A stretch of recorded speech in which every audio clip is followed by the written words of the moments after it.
Bonjour, je m'appelle Amélie Brisebois et je suis orthophoniste et chercheur. L'objectif de cette capsule est de présenter une étude qui s'intéresse au langage d'adultes qui parlent le français québécois.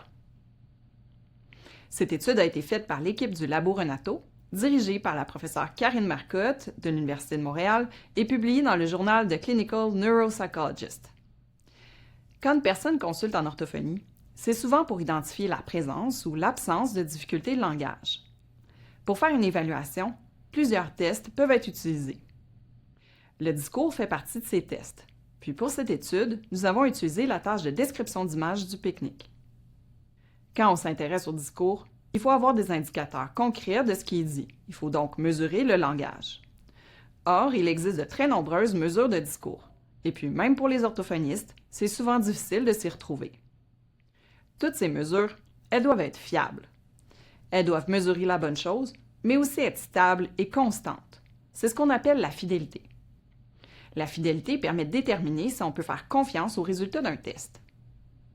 Sans mesure fiable, un changement observé dans le langage ou dans le discours peut être interprété comme un problème médical, alors qu'il s'agit parfois d'une variation normale liée à la fatigue ou à l'attention.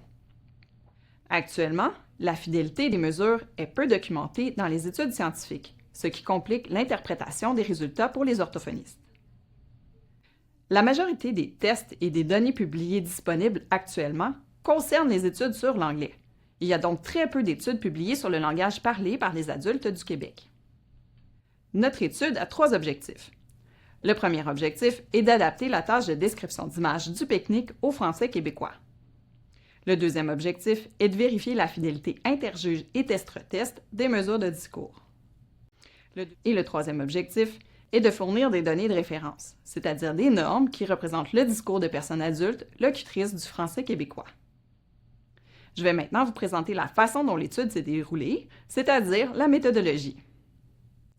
66 personnes adultes, locutrices du français québécois, âgées de 52 à 82 ans, ont participé à notre étude. Ces personnes participantes ont fait à 2 reprises la tâche de description d'image du pique-nique. Le discours a été enregistré afin de pouvoir faire des analyses. Et seulement pour cette étude, il y a eu un total de 132 enregistrements. Tous les enregistrements ont été transcrits manuellement, mot pour mot, en suivant des règles standardisées. Ensuite, nous avons utilisé le logiciel CLAN afin d'extraire les différentes mesures de discours, comme par exemple le nombre de mots. Je vais maintenant vous présenter la synthèse des résultats. Nous avons traduit et adapté au français québécois une liste de 36 unités d'information en lien avec l'image du pique-nique. Puis je vous montre ici un extrait de la grille qui permet de cocher les informations au fur et à mesure que la personne décrit l'image du pique-nique. Cette grille peut être utilisée par les orthophonistes en clinique. Maintenant, pour ce qui est de la fiabilité des résultats, la fidélité interjuge des mesures est excellente. En d'autres mots, quand 2 orthophonistes évaluent une même personne, les scores sont presque identiques. Passons maintenant aux résultats de la fidélité test-retest. Et puis je vous rappelle qu'elle correspond à la capacité d'une mesure à être stable dans le temps. Les résultats de la fidélité test-retest ont varié d'une mesure à l'autre. Pour les mesures plus fines du discours, comme par exemple le vocabulaire et le nombre de mots par minute, la fiabilité dans le temps est plus variable. Pour les unités de contenu par minute, la fidélité est un peu meilleure, c'est-à-dire plus stable dans le temps. Nos résultats montrent que, quand une personne décrit 2 fois la scène du pique-nique, elle ne produit pas exactement le même discours d'une fois à l'autre. Dans l'exemple que vous voyez à votre droite, la personne a dit la première fois « la famille est en train de faire un pique-nique », alors que la deuxième fois, elle a dit « l'homme et la femme sont assis et font un pique-nique ». La personne utilise donc des mots et des structures de phrases qui sont différentes, mais l'information transmise est plutôt similaire.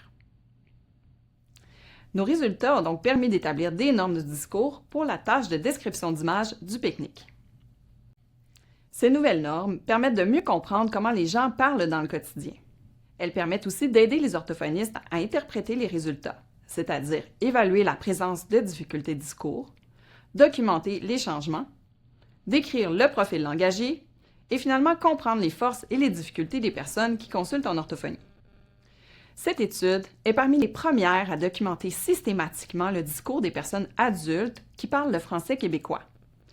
Plusieurs projets sont actuellement en cours au Labo Renato notamment des projets qui visent à mieux comprendre les effets de l'âge sur le discours, mais également des projets qui visent à développer et à créer des nouveaux outils d'évaluation du discours qui tiennent compte de nos particularités culturelles. Et finalement, j'aimerais remercier tous nos partenaires financiers qui rendent possible nos études sur le langage et sur le discours. Et si vous voulez en savoir plus, vous pouvez consulter notre site web et nous suivre sur les réseaux sociaux. Je vous remercie de m'avoir écouté. Bonne journée!